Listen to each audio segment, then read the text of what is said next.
네, 별장 성접대 사건의 핵심 인물 김학의 전 법무부 차관에 대해 재수사가 본격화될 것으로 보입니다.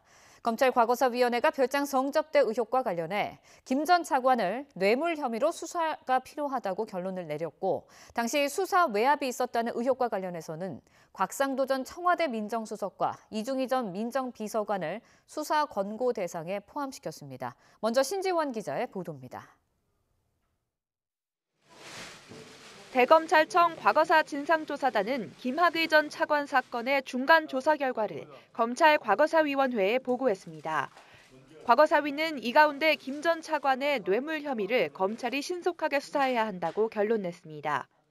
이른바 김학의 전 차관 사건과 관련하여 김학의에 대한 특정범죄 가중처벌 등에 관한 법률 위반, 뇌물 혐의 신속하고 공정하게 수사할 것을 권고하였습니다.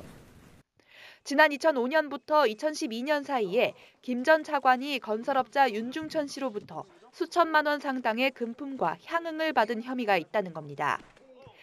과거사위는 과거 검찰과 경찰 수사 때 계좌 추적을 하지 않았고 뇌물 혐의에 대한 사법적 판단도 이뤄지지 않았다고 지적했습니다. 이에 대해서는 윤 씨와 피해 여성들의 관련 진술이 있다며 돈을 받은 시기와 금액 등을 특정할 필요가 있다고 덧붙였습니다. 다만 2명 이상이 공모해 성폭행을 벌였다는 특수강간 의혹은 이번 수사 권고 대상에서는 빠졌습니다. 뇌물 의혹에 대해 김 전 차관 측은 사실 무근이라며 관련 보도에 대해서도 소송을 제기하겠다고 밝혔습니다. 이 밖에 과거사위는 경찰의 초기 수사 과정에 외압이 있었다며 청와대 민정수석을 지낸 자유한국당 곽상도 의원과 이중희 전 민정비서관에 대한 수사를 권고했습니다. 당시 청와대 민정수석실 공무원, 경찰관 등을 조사한 결과 직권 남용 혐의가 있다는 이유입니다.